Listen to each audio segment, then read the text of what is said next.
Magandang araw po ma'am, ako po si Raya Bisana, isang student nurse mula sa Adventist University of the Philippines. Bahagi po ito ng aming pag-aaral sa Community Health Nursing, kung saan po kami ay inaatasang makipag-ugnayan sa mga pamilya sa komunidad. Layunin po naming magsagawa ng panayam tungkol sa inyong pamumuhay at impormasyong may kinalaman sa kalusugan ng inyong pamilya. Upang mas maunawaan po namin ang inyong kalagayan at makapagbigay ng mga kaalaman at serbisyong pangkalusugan. So, ayos lang po ba sa inyo ito, ma'am? Oo, Okay, sang-ayon. maraming salamat po. So, una pong natin gagawin ay magtatanong po ako about po sa inyong pamilya po.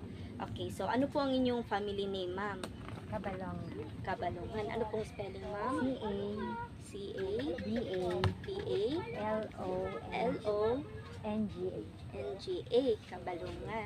Okay. So, ano po ang inyong address, ma'am? Ito, kung saan po kayo, yung origin po ng inyong pinagmulan. Block 23, Block 23, Lot 198, Lot 198, Mahadain, Mahadain. Canlubang, Calamba City, Paslacan. Okay po.